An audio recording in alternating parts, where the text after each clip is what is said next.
why this inmate was moved from Goulburn prison to ADX Florence true crime before we go any further.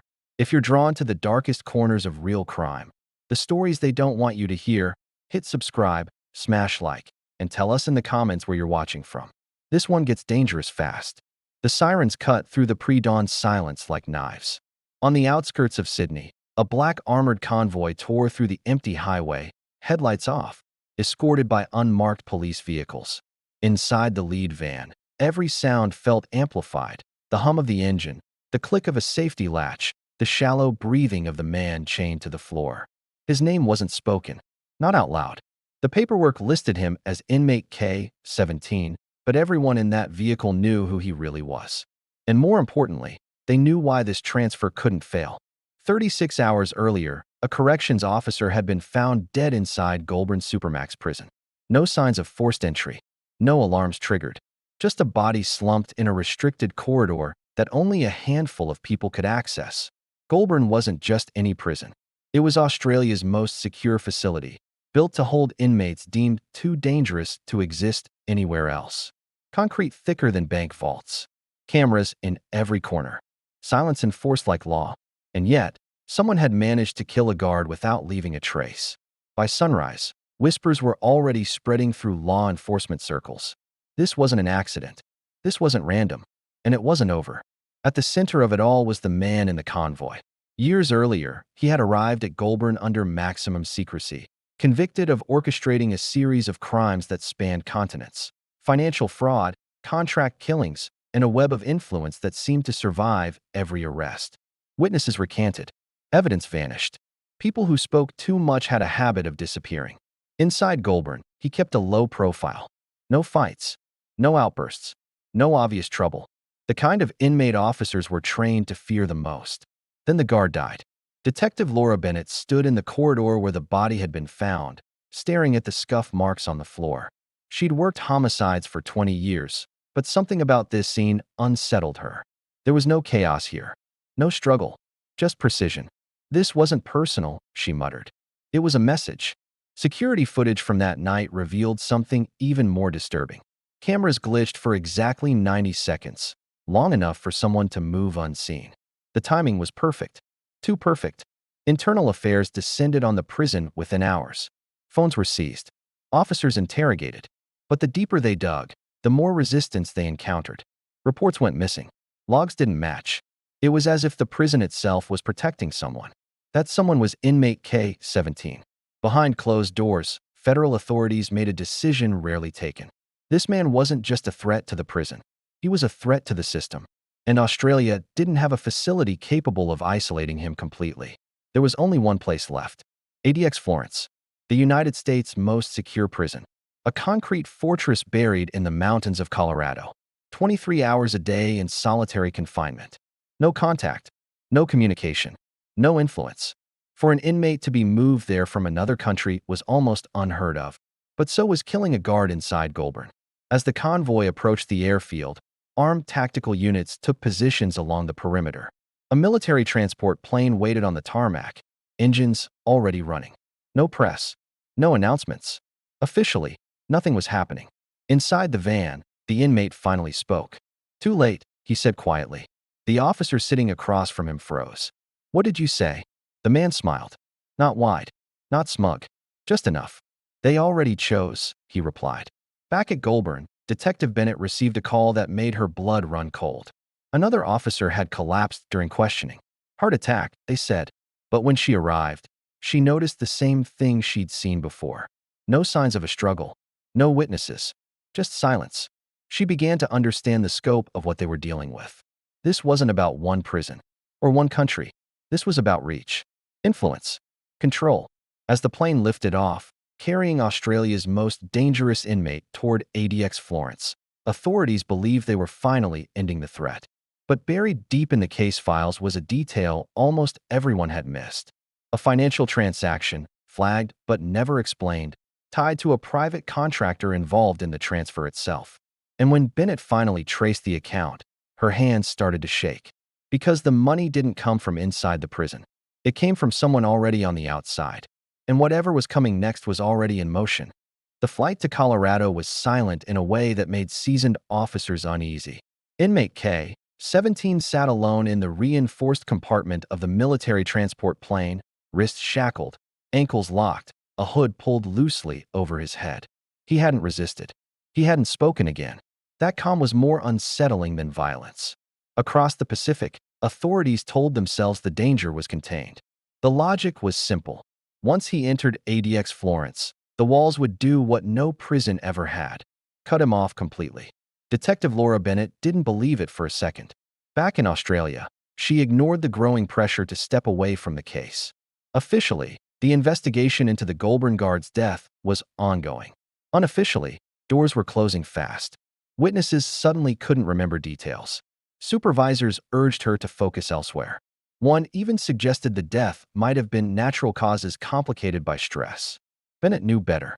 She dug deeper into the financial transaction tied to the transfer. The contractor, an international security firm, had been paid through a chain of shell companies spanning 3 countries. The money trail ended in New York, in an account that had no clear owner. But what caught her attention wasn't where the money went. It was when it moved. The transfer was initiated weeks before the guard was killed, meaning the decision to send K, 17, to ADX Florence had been made before the incident that supposedly triggered it, which meant the murder wasn't the cause. It was the cover. As the plane touched down at AU's military airfield, a heavily armed team boarded without ceremony. No names were exchanged. No questions asked. The inmate was moved like cargo, transferred to a second vehicle, then a third. Routes changed mid-journey. Radios stayed silent. ADX Florence loomed out of the Colorado desert like a monument to isolation. No towers. No visible movement. Just concrete, steel, and silence. The intake process was clinical. K, 17, was stripped, scanned, searched, and locked into a cell designed to erase human contact. A narrow window faced the sky, a bed molded from concrete, a slot for meals. Most inmates broke here.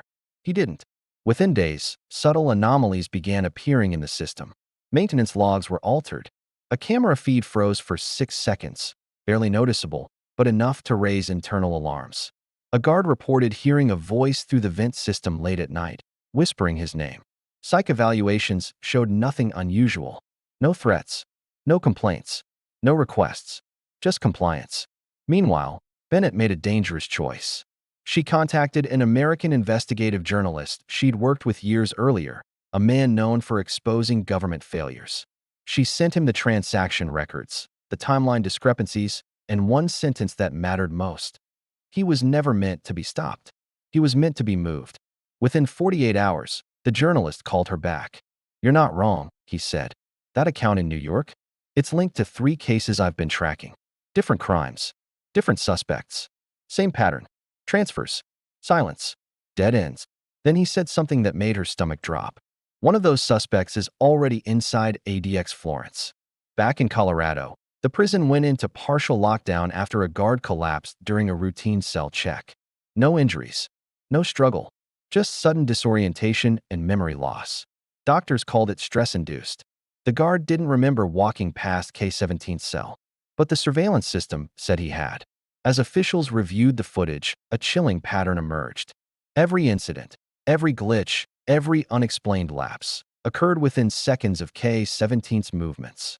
He never touched anyone, never spoke on record. He didn't need to. The system was reacting to him. Bennett flew to the U.S. under the pretense of attending a joint task force meeting. In reality, she wanted eyes on the place authorities claimed was impenetrable. Standing outside ADX Florence, she felt it. The weight of confidence built into its walls. Confidence she now believed was misplaced. That night, she received a final message from the journalist. "They're burying this," it read, "and someone inside wants him exactly where he is." As Bennett stared at the prison lights cutting through the darkness, a realization settled in. ADX Florence wasn't the end of the story. It was the center of it. And whatever power K-17 held, it had followed him across an ocean, slipped past concrete and steel, and embedded itself inside the most secure prison on Earth. The question wasn't whether he could reach the outside world anymore. It was whether the outside world had ever really escaped him. The first body was discovered before dawn. A senior ADX Florence administrator was found alone in his office, slumped forward at his desk, eyes open, hands still folded neatly, as if he had simply fallen asleep. There were no signs of violence. No forced entry. No struggle.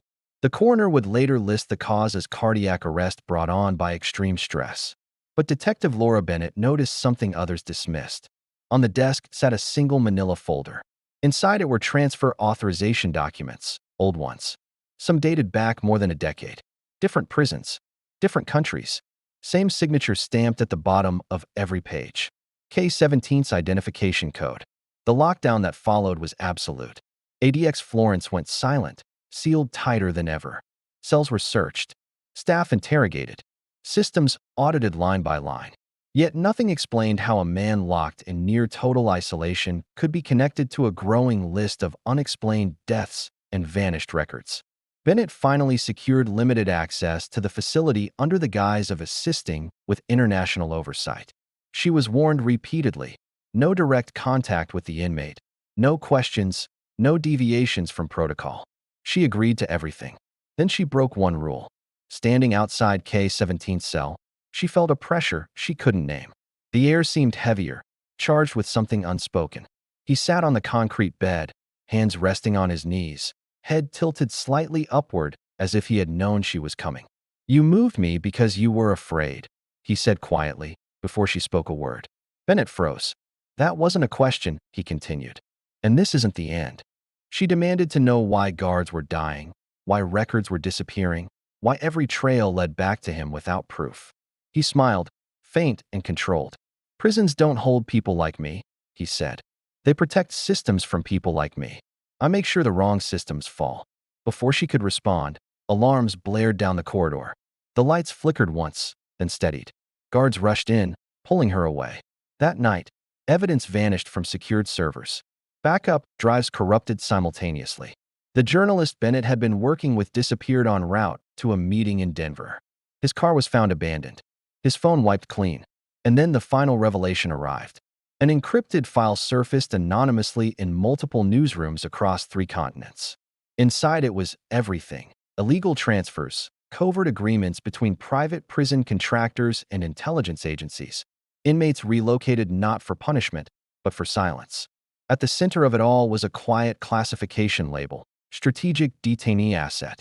K-17 had never been just an inmate. He was leverage. The story broke globally within hours. Governments denied involvement. Agencies blamed rogue elements. Internal reviews were announced, then quietly postponed. ADX Florence returned to normal operations under intense scrutiny. K-17 remained exactly where he was, untouched, unmoved. Weeks later, Bennett received a final notice. Her role in the investigation was terminated. Her access revoked. Her warnings labeled speculative. The official record would state that the transfer from Goulburn prison to ADX Florence was necessary, lawful, and successful. Yet one last detail haunted her.